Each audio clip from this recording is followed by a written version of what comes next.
Boker Tov Rabotai, on va revenir sur une halakha qu'on a dit la semaine dernière concernant la mise de Tefillin. On a dit que la mitzvah de la mise de Tefillin, elle est très importante, au point, c'est marqué que celui qui met les Tefillin, alors il aura Arechut Yamim, il aura une longue vie. Donc la sgoula de la mise des Tefillin, elle est très importante. Alors la Gemara, elle a rapporté beaucoup de vertus concernant la mise des Tefillin. Alors Hachamim disent d'où on voit que celui qui met les Tefillin, il aura une longue vie. Il dit parce que le pasuk il dit Hashem alehem yahyu. Alors on dit comme ça, Hashem alehem yahyu. Si le nom d'Hachem il est sur eux, c'est-à-dire sur nous le clan d'Israël, qu'on met les Tefillin, alors on aura une longue vie. Mais bien sûr, Rabotai, faire très attention. Alors c'est vrai que la mitzvah elle est très importante, mais l'homme il doit faire attention quand il va acheter une paire de tefillin. Il doit être sûr que le sofer c'est quelqu'un de Yerei Shamayim, que les tefillin ils ont été bien vérifiés, et hasbe shalom, ne pas tomber dans le piège. C'est que tu vas acheter une paire de tefillin, déjà tu perds de l'argent, et tous les jours tu crois que tu as mis les tefillin alors que tu n'as jamais mis, parce que si elles sont psulim, alors tu n'as pas fait la mitzvah. Et en plus de ça, il y a le problème de bracha levatala. Toi, tu dis l'aniar tefillin, alors que ce que tu as mis comme les tefillin sont psulot, hasbi shalom, comme si tu n'as pas fait la mitzvah. Après, c'est une question, est-ce que c'est le sofer qui est hayav ou l'acheteur, mais quoi qu'il arrive, l'homme il doit vérifier. Il ne peut pas se permettre donc de dire voilà, de toute façon je dois mettre les tefillin, c'est pas n'importe quelle paire de tefillin. Non, il faut être sûr et certain que Bezrat Hashem, elles sont cachères. Mais Rabotai, il faut savoir que nous, le clan d'Israël, quand on va faire une mitzvah, c'est vrai sur beaucoup de mitzvot, Hachamim nous ont dit que celui qui fait telle et telle mitzvah, alors il a des avantages, tels que ce qu'on vient de dire. Et alors, Qiyum mitzvah, j'ai fait la mitzvah de mettre les tefillin tous les jours et les ségolot. Mais derrière ça, Rabotai, on sait que c'est marqué Torah notenet hayim le'oseha.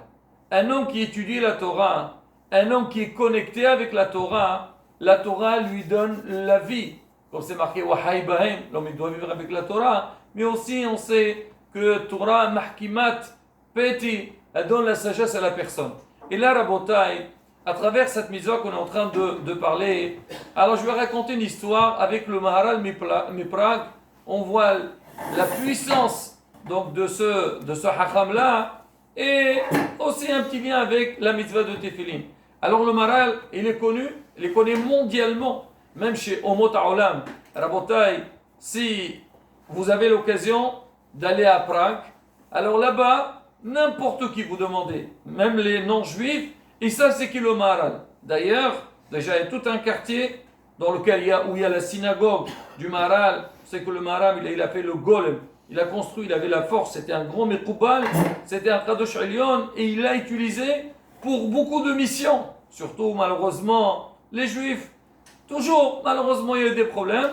Et là, pour faire certaines missions, la défense du clan d'Israël, le Maharal, il a fait un golem et donc il a accompli des demandes qu'il lui a soumis à faire.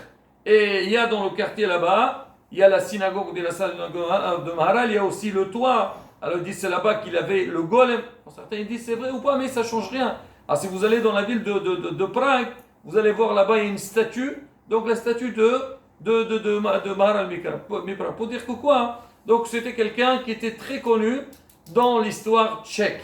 Et Rabotai, il s'est connu aussi que là-bas, les Tchèques, ils aiment beaucoup les Juifs, donc les Juifs, ils ont, il n'y a pas malheureusement beaucoup de Juifs là-bas, mais quoi qu'il arrive, alors maintenant on dit que le roi de l'époque, alors il a connu le Maharal Miprag, et il avait une grande amitié avec lui. Comme toujours, Baruch Hashem, ils savent que Am Israël, ils sont intelligents, ils ont la Chokhmah, et ils passaient des longs moments avec lui. Et bien sûr, il prenait conseil donc du Maharal Miprag. Alors le roi, alors il avait demandé à toutes les institutions de mettre donc sa photo comme une genre d'une statue dans toutes les institutions, même dans les synagogues. il avait demandé qu'on mettait à l'entrée de la synagogue la tête, la photo, l'image, donc une statue du roi. Le Maharal Prague, sachant qu'on ne peut pas refuser, alors il a permis de faire ça, on va dire dans des conditions, pas à l'intérieur de la synagogue, mais en tous les cas, selon la halakha, donc ça pouvait passer. Alors, 25 ans après que le roi, il a tenu son royaume, alors les juifs de la communauté, ils ont dit on va lui faire une grande invitation, un grand caveau, c'est normal. Déjà que le roi il vient dans la communauté, c'est important. Et lui aussi, donc pour montrer, exprimer son lien, son amour vers la communauté juive, bien sûr ça serait quelque chose de bien. Ils l'ont invité, il a accepté, il a dit pas de souci. Maintenant malheureusement, toujours, alors quand il y a un juif qui est coté, surtout avec le roi dans la politique, alors il a toujours des ennemis qui essayent un petit peu de le boycotter, de faire des problèmes. Et à ce moment-là, il y avait un ministre que lui, il n'aimait pas donc le Ham Israël, il voulait les boycotter. La veille donc du passage du roi dans la synagogue, il est entré dans la synagogue en cachette et il a cassé donc la statue du roi qui était donc sur le mur. Le lendemain matin, donc la synagogue elle était pleine, le roi il arrive, le Maharal il accueille, ils sont entrés à l'intérieur et le ministre il vient chez le roi et dit monsieur le roi vous avez remarqué quelque chose? Il dit j'ai rien remarqué, je suis très content de l'accueil des juifs. Il dit ben regardez sur le mur, il n'y a pas votre photo sur le mur, il l'a enlevé. Alors le roi il voit ça, il était très très dérangé, ça l'a énervé, ça veut dire quoi qu'ils ont enlevé ma statue? Et tout de suite il tourne la tête vers le Maharal, il dit Maharal, dis-moi je comprends pas. Pourquoi vous avez enlevé donc ma statue? Le Maharal était choqué, il ne savait pas, parce que la veille elle était là. Il n'a pas fait attention. Et sur le champ, regardez Rabotai, la chokhma du Maharal. Il a dit monsieur le roi, écoutez, je voudrais dire une petite halakha, une règle de la loi juive, et vous allez voir le lien. Vous savez que nous, l'Am Israël, on a une obligation de mettre les tefilines tous les jours. Comme c'est marqué dans la Torah, donc on doit mettre sur le bras et sur le front, sur la tête. Il a dit, et pourquoi on met ça? Il a dit, c'est marqué, donc le fait de mettre les tefilines sur nous, c'est une protection et personne ne peut nous faire du mal. Et c'est marqué que celui qui fait attention de bien garder les tefilines, donc sur lui, avoir des bonnes kavanotes, les tefilines ont une grande doucha, et il a une grande protection. Il y a énormément d'histoires sur ça. Il lui a dit, et nous donc dans les tefilines, on doit mettre le nom d'Akadosh Baruch Hu. C'est vrai dans les tefilines, qu'est-ce qu'on met? On met les 4 parashiot de la Torah, les 4 passages de la Torah qui parlent de la mitzvah, de la mise des tefilines. Il dit pourquoi 4? Il dit 4 parce que le nom d'Hachem, Yud, Ke, Vav, Ke, c'est 4 lettres. Donc chacune par rapport à une lettre donc de Shem Hashem. Et à l'intérieur des tefilines, il y a 21 fois le nom d'Hachem. Alors faites le compte Rabotai. Il dit 21, hein, c'est la valeur numérique de Ehyeh. Hachem, quand il a dit à Moshe Rabbeinu, Ehyeh Ashereyeh, le nom d'Hachem, c'est Ehyeh, moi je suis. Alors on dit justement les tefilines, tout le but, il y a la mitzvah, mais quand on met les tefilines, donc il y a la présence divine qui vient sur nous. Il dit mais le Shabbat, on ne met pas les tefilines. Alors pourquoi on ne met pas les tefilines de Shabbat? Il dit parce que le Shabbat, Akadosh Baruch Hu lui-même, il vient, il se présente parmi nous. Il vient à la synagogue, il est présent. Toujours Hachem, il est partout. Mais le Shabbat, il y a, comme on dit, une présence particulière.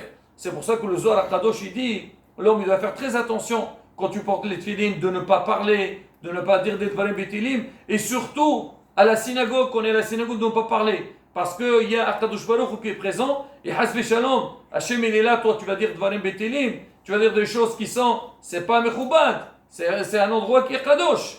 Alors le Rav, il lui dit que comme Hachem, alors Hachem, il se présente. Il dit maintenant, toute la semaine, Hachem, il ne fait pas sa visite parmi nous. Donc on a besoin de mettre les tefilines pour donc qu'il soit sur nous. Le Shabbat, qu'Hachem, il est là, on n'a pas besoin de mettre les tefilines. Donc même si on ne les met pas, Hachem, donc sa présence, elle est parmi nous.